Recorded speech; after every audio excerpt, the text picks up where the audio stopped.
Are you feeling a bit horny? I always do when I look at antlers. I see antlers, beautiful pair of antlers on a beautiful moose. Here we go, here we go.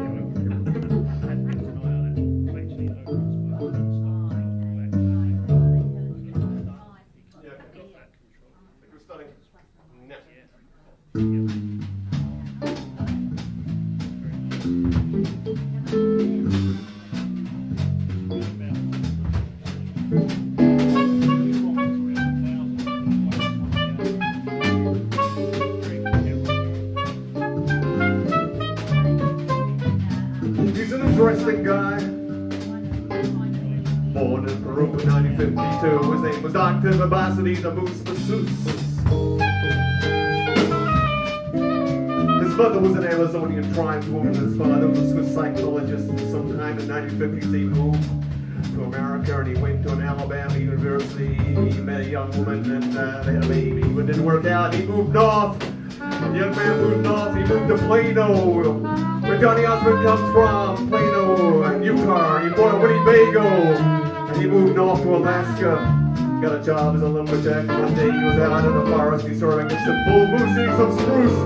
And he looked at it and he thought, oh my God, the antlers on that thing.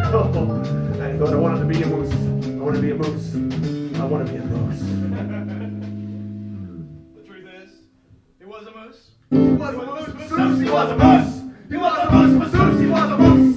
He was a moose, Masseuse. He was a moose, Masseuse. There's more. There's more.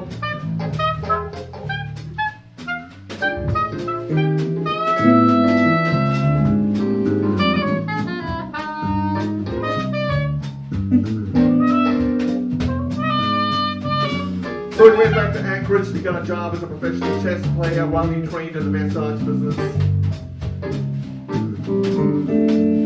One day when he started learning enough, he got a car and he went out to the wild. And he took a packed lunch.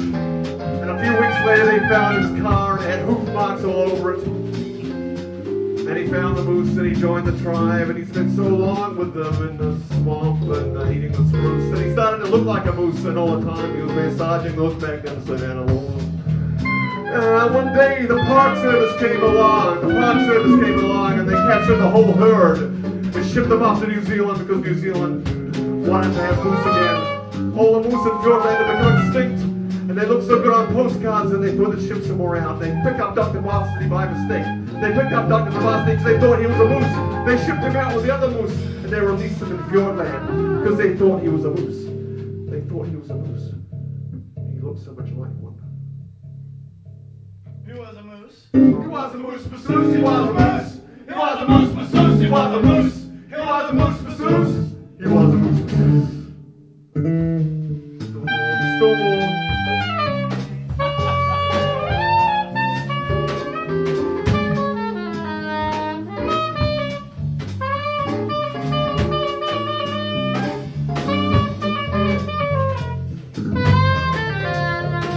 I was down in Tiana, I was sitting in the bar at the Fiordland Hotel and a strange creature came in. I couldn't tell if he was a man or a moose. But the bartender seemed to know who he was. He got some service. And me and the man moose, we sat down and we drank bourbon and coke and listened to Hotel California. We both got really drunk and we ended up down by the lake and we took our clothes off and he told me the whole story about how they'd been shipped out to New Zealand with the moose.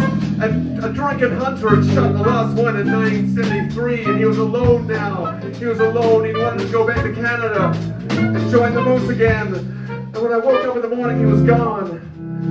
The man who looked like a moose was gone. And I don't know if it was a dream, but he really looked like a moose, that guy. He really did.